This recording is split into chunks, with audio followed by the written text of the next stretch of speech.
I'm no philosopher, but I remember reading about Plato, and he used to, I think it was Plato, I don't know, he used to talk about forms, and from what I understood, and I might be wrong about this, forms, in its simplest sense, are the objective concept that a word represents.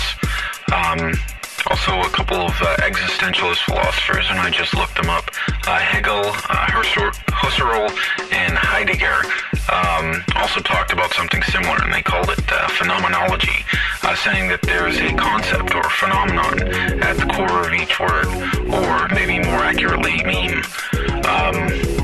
For instance, a horse is different from a picture of a horse, or an image in your head of a horse, or the word horse, but they all reference the same core concept, an animal with 4 legs and a long face.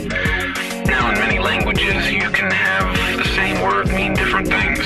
Also, because of our creative nature, we can use poetic or metaphorical language to make one word mean something completely different from its dictionary definition. However, there is metaphor, and there is also a discrete meaning, or meanings of a word. And these discrete meanings can be agreed upon, and hence objectified. That's why we have dictionaries. Simply because we use metaphorical language doesn't mean that the word itself has no meaning in and of itself. Words are tools, and they do have a function. If I used a butter knife as a screwdriver, it's still a butter knife. The act of using it for a different purpose doesn't change what it is. Maybe with the concept of words that is a little different because words are a little bit more abstract than, say, a butter knife, but I think you get my point. Now, language is transient, words are made up daily. Existing words change their meaning over time.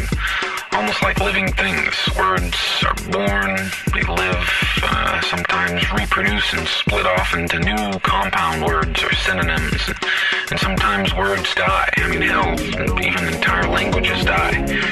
But to the extent that at any one moment a word can be agreed upon and used in its quote-unquote proper way, it is objective.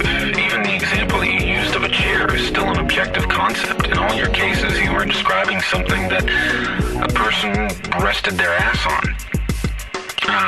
That definition isn't subjective simply because they didn't have 4 legs in a seat.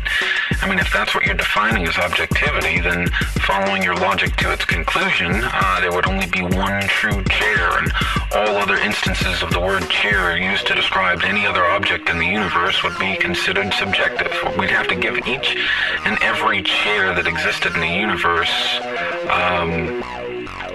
a name in order for the word to have any real objective meaning by that definition of objectivity. Thank God we don't do that.